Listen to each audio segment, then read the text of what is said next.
Yeah. You know what? I like the players. No diggity, no doubt. Very handsome. I know. From this angle. Get the beard. in the dark. In the dark. So I'm here with a very scary looking Tomas Pilsborg. How do you pronounce your name? Pilsborg. Pilsborg. Yeah. Physiotherapist extraordinaire. Well, tell me a bit more about your background, Thomas, so that people have an idea for the sort of experience you've got working with people and exercising, this kind of thing. So I am a trained physical therapist. Yeah. And I've been that for about 8 years. And I'm also a CHEK Practitioner. Yeah. Level 4. And I've done the HLC work as well with CHEK, and then I have numerous courses within manual therapy and exercise and nutrition and so forth. So my way through my clients is quite holistic. Yeah. So and it has been like that for maybe like the last like 6-7 years. Great stuff. Yeah. Okay, and then so you've obviously been getting into this barefoot running and minimalist running thing for the last few years. When did that start for you, and what was it that inspired you into that? It actually started with I actually owned a pair of 5 fingers for maybe like 3.5 years, and I just used them to walk in and to exercise, do my strength training in. Yeah. And then not last summer, but another wave of action, maybe for about 1.5 years ago. I had a client who actually lived in the States, came to Denmark, and she was like, "Oh, you got 5 fingers? Yeah. Oh, you should read this book." What book? It's like Born to Run. And I was like, well, it sounds interesting, and I saw her for like a few days. Hey, have you bought the book? Well, I haven't. Well, so I finally bought it, and I listened, and I just couldn't. I bought it as an audiobook and just couldn't put it down. So, and after that, I was like, well, I just got to try it. Yeah. So I was going on my summer holiday, and me and my girlfriend, we just went for a 5K run barefoot on the beach. Right. And our calves were thrashed afterwards. So, yeah. And how much of that would you put down to being on the beach, and how much to being barefoot? Was it a hard beach or a soft beach? Not that much. I would say going in a slow tempo with a sprinting kind of style where you didn't touch down on your heels, so I was just up on my forefoot all the time. Yeah. So it was just like a massive volume of training for my calves. So, Yeah. So that was probably the main reason. Okay, cool. And so then, where has that taken you, the barefoot running, since you did that initially? So that was in June. Yeah. And in October that year, I ran my first half marathon. Right. It was an off-road marathon in my 5 fingers. Mm-hmm. And I slowly built up to that. Right. And just went like 5Ks, 10Ks, 15Ks, and then I just did that. And so the way I just did it, I didn't build up to anything. So what I've learned now is that most people probably can't do that. Yeah. But, what would you say would be a good way to build up for something that sort of duration, half marathon, maybe full marathon? Do you advise your clients a certain time period, or do you base I would probably say go to the internet, find the marathon program, which is for the one in the poorest shape. Yeah. And then start there. Even though you're a good runner or whatever, start there with, like, walk for a minute, run for a minute, walk for a minute, run for a minute. Yeah. And then go by that. Sure. Then I would suspect that you should be all right. Yeah. But one main thing, you got to do the strength training. Right. You got to do you need some compression through the whole system, and especially through the foot. Right. So that obviously has to be done in bare feet. Yeah. Okay. So because you mentioned you using the 5 fingers for strength training before you got into the running. What did you think of them in terms of using them for strength training? Did you have any problems with that, or did you find they were better than other that gear? was just great. Yeah. I mean, I was just using them and using the Barefoot, so that was quite good. Yeah. And it worked with if you were doing static exercises like squats and deadlifts, I would normally do it barefoot, but when I was doing exercises that need some kind of like explosive thing to it, or like twisting in the foot, I do it with the 5 fingers. Okay. So just to protect my foot a bit more, if you know what I mean. Yeah, sure. Okay, good stuff. Okay, so you did this half marathon, then where did it go from there? And then, so that's October, and next April I did my first marathon. Right. And was that in Copenhagen? Or? That was, it wasn't Copenhagen Marathon, but it was like in the outskirts of Copenhagen. Right. And that worked quite well. It was quite a tough experience, but still I was just convinced that my feet could do it. Yeah. So I just went on and said, well, when am I gonna do the next? And I did one like 2 months later. Mm-hmm. And I mean, even though time is not the essence for me, I cut off a little time, and actually I felt like I had like a good physical extra that I could give more, probably. So yeah, great. It's interesting you saying about the time issue, because one of the things that Barefoot Ted was talking about, he was talking about how he notices that there's, certainly his experience suggests there's 2 different ways of running. One is the sort of more ego-oriented way, and he doesn't mean that in a negative sense, but just it's about times or distances or heart rates or whatever. That stuff you can actually measure. And then he says there's the sort of experiential side, which is what he now enjoys. He said he certainly went through all of that in the early days. He wanted to run a marathon, and then having run a marathon, he then wanted to do an ultra, and he's gradually taken the ultras more and more extreme. So you've experienced both aspects of that, would you say? I would say that I'm still like goal orientated in a way that I don't really mind the time. But I'm hooked on the experience of, I've done a marathon. Can I do a 6-hour run? Can I do like 100K? Can I do like 100 miles? Is the body okay with that, or is it gonna break? Or so I'm quite intrigued with the limits of the body, but just about doing it, not necessarily about winning. But so it's I think I'm still into it, but I can't really get closer to it than that. Okay. I think that's quite an interesting point, that one of the big questions that I've come across with the barefoot concept is that whilst there's obviously plenty of evolutionary evidence that we evolved barefoot, and that we did a lot of running, most likely as well as part of our day-to-day living. The question for most athletes is, but will it make me faster?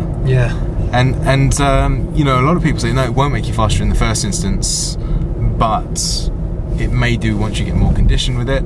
But it strikes me, this whole concept of the persistence hunt is about just that. It's about how far can you go. It's about your ability to persist, and to keep going, rather than to turning around. Rather than to get there quickly necessarily. So exactly. But as we talked about, I did experience that that I've actually ran my fastest 10K time after I started running barefoot and 5 fingers. Right. Which was quite surprising to me, but it just felt so natural. Yeah. That I wasn't even aiming for anything. Now I'm gonna run and see how fast I can do it. But it just came natural. Right. And I didn't really see that coming at all. Yeah. So, yeah. Great. So how about from a more sort of rehab or physio sort of angle? What benefits do you see to wearing 5 fingers? I mean, is there anything that you particularly think is good in terms of preventing running injuries or this kind of thing? Well, I see it as not necessarily according to running injuries, but I see a lot of it according to like just rehabbing the body. Yeah. That I mean, we do contact with the foot with every strike, even though if we're walking or running, or we do have a contact with gravity through the foot. So sure. I do think that we need to be aware of the foot, and one thing is that we engulf our foot in shoes all the time. But we need to be able to centrate that all the joints in the foot. So if is centrated, then if we look upwards, then the knee will be centrated as well, and then the hip, and then the back, and the SI joints, and so forth and so forth. Right. So it's quite important to me that when I do exercises with people, I always focus on having them initially doing them in bare feet. Yeah. And with that, make sure that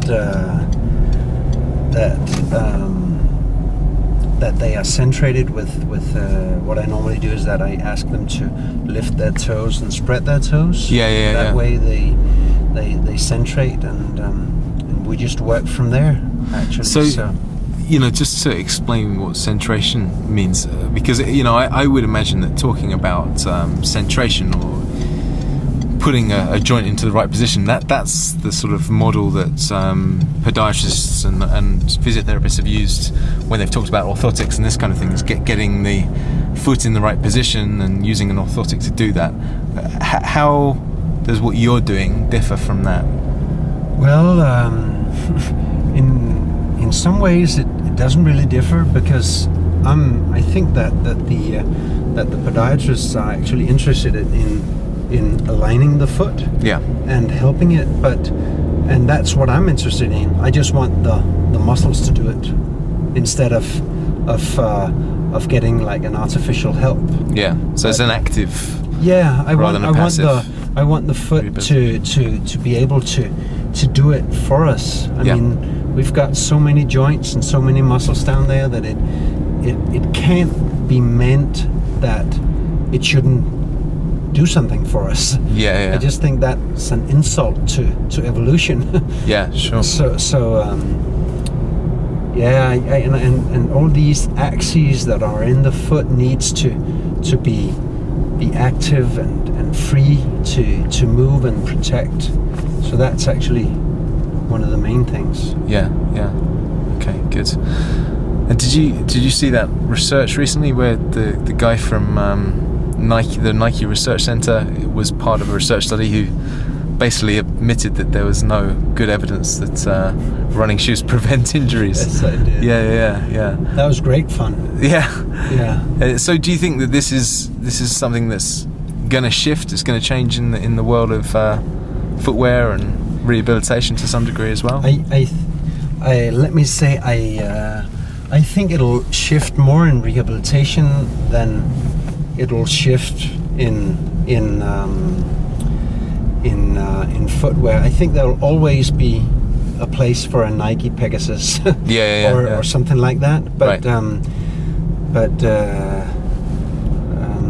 I think or hope that the foot will have a bigger place in rehabilitation, and that the foot will have its place through active exercise and not through the jamming of orthotics again and again and again. Yeah. So that is what I'm hoping at. That is at least what I am aiming to do whenever I teach a course or teach an exercise, and Right. so that is quite important in my opinion, definitely. Yeah, fantastic. Good stuff. So, the question, what I was going to ask you about, a couple of things. Firstly, in this chapter that we were just talking about earlier that I wrote, talked about running as what I call a biomechanical attractor, and the basic premise was that it's like a homeostatic mechanism to reset your joints and this kind of thing if you've trained. So you mentioned resistance training earlier.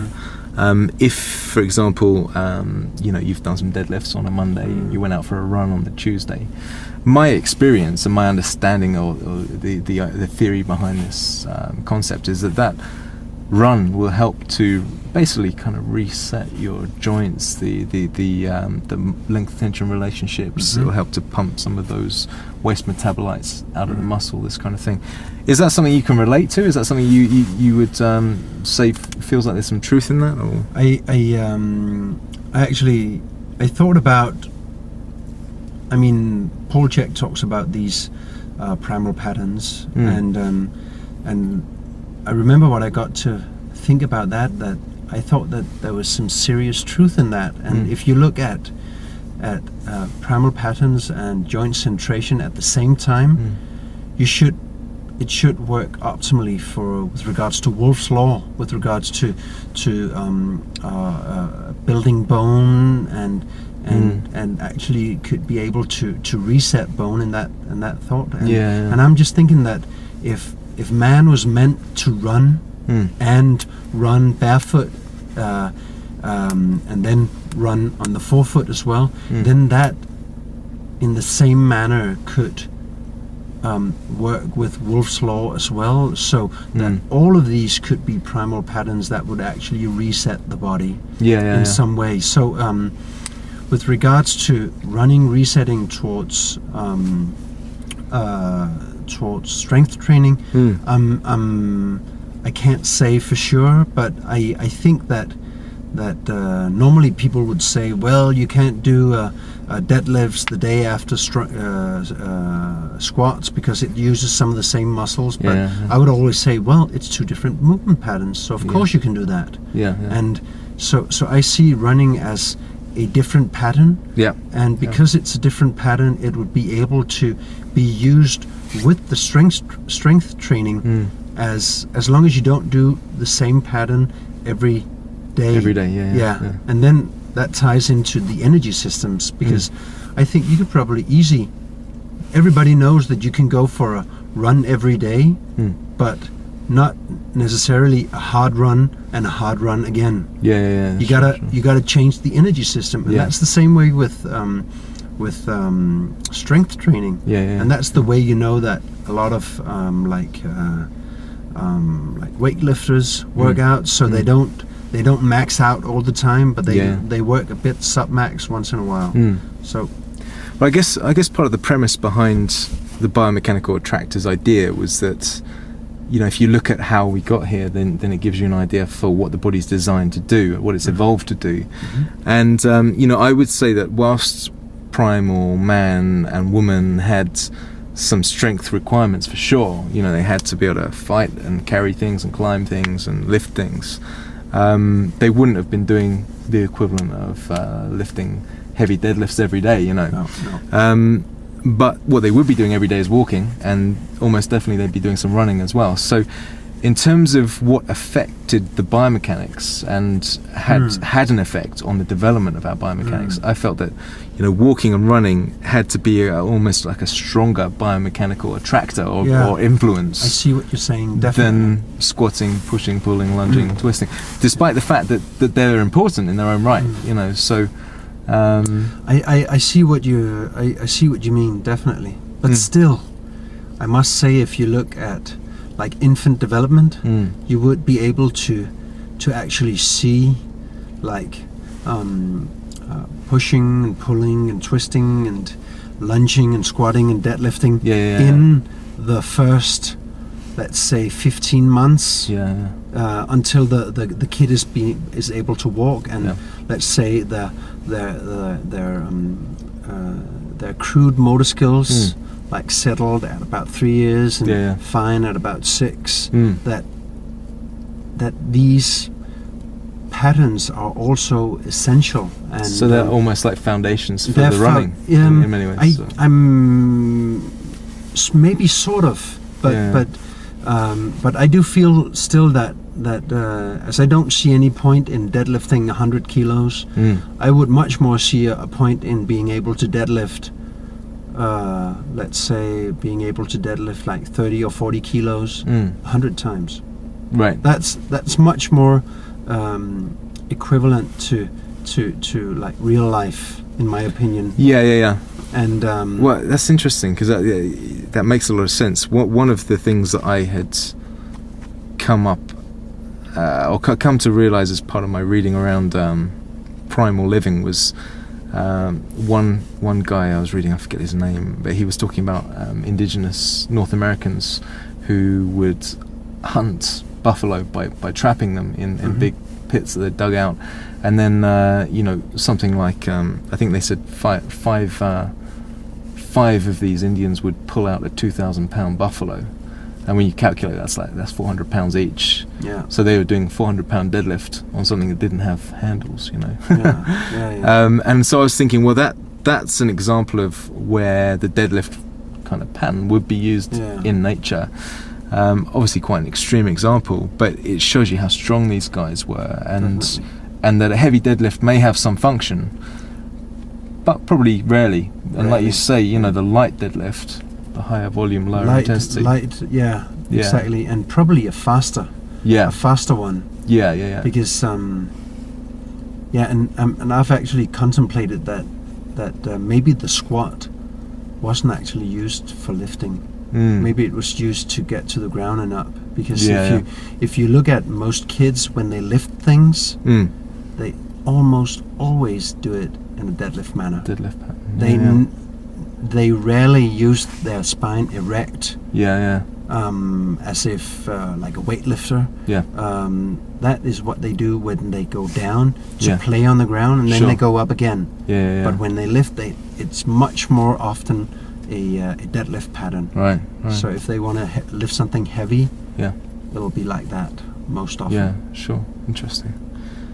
Okay, and then the last topic I wanted to ask you about was just this concept more of the mental health aspects of running. Have you experienced yourself benefits from a mental or emotional point of view? And do you have any theories behind how that works? Well, my obvious opinion is that if you run barefoot, or in the beginning if you run in 5 fingers, you have to be aware.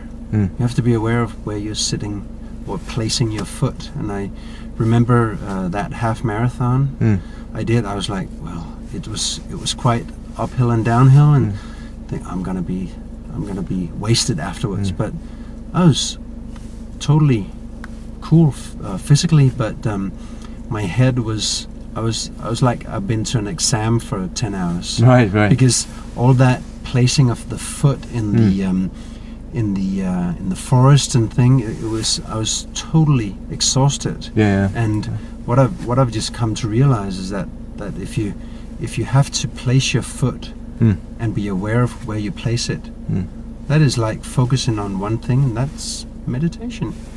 So for me, it's, I don't run for cardiovascular health. I know it's important, but that's not my goal. I think of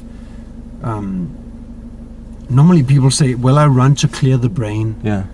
Well, I run to focus the brain. Right. I run to focus on the step, on the next step. So even though I'm not a big fan of saying I'm in the now, I am focusing what I'm doing 100%. And if I'm running for 3 hours, that's probably more meditation than most people are doing in a month. So and I do that maybe once or twice a week. So it's so I definitely see a way for me to like just get in the zone or whatever. Just relaxing. Sure. So it's just really relaxing for me. And I think one of the experiences with going barefoot is that it's a completely different form of running to running in trains because it's so neurological. I mean, it's so, you feel totally charged up by it, don't you? Exactly. So and the difference is, I mean, in barefoot it's just massive. Yeah. You feel, I mean, you don't even have to think about form. Yeah. Because if you don't think about form, there's a consequence. Yeah. So it's almost like you see a guy who does a squat and it looks like crap. And then instead of a normal people would probably, hey, we gotta take down the weight so it's not that difficult. But normally I'll raise the weight. So if you get more weight, the body will respect it more. If you respect it more, it'll tighten up the form, and they'll do beautifully. Right. So so I'm not thinking fear-based. I'm thinking consequence-based, and not actually where you're thinking about the consequences, but just enough to sparkle the interest in the brain unconsciously in a sort of way. Interesting. I was chatting with a strength coach this last week, and he was saying that he feels that when people can't lift a given load, it's all kind of mental blockages. He says people inherently are strong, and when you can't do something, it's purely a lack of focus or some kind of mental inhibition of it. And it's quite interesting. It seems to tie in with evolutionary theory that what makes us human is our ability to inhibit ourselves. But when you go out and run barefoot, you're basically casting off your inhibitions, and you have to totally focus and totally be in the now. You've given yourself no excuse. No. And Barefoot Ted talks about it as though he says it's like learning a second language. And I really have experienced that myself, where I've been out on like very rocky trails, and you just you literally have to learn the language of the earth, as you're going, and your feet have to learn how to respond to that language. You got to be a part of it. You got to accept it instead of just hammering through it. Sure. So definitely. Excellent. Well, thank you very much for your time. That was excellent to do a little interview with you. Thank you. That's very funny to do it in a driving car. It is. In black and white. In black and white. Good stuff. Can't wait to see it. It'll be up all over YouTube soon. Thanks, Thomas. You're welcome. Yeah. You know what? I like the players. No diggity, no doubt. Play on, play it. Play on, play it. Yo, Dre, drop the verse.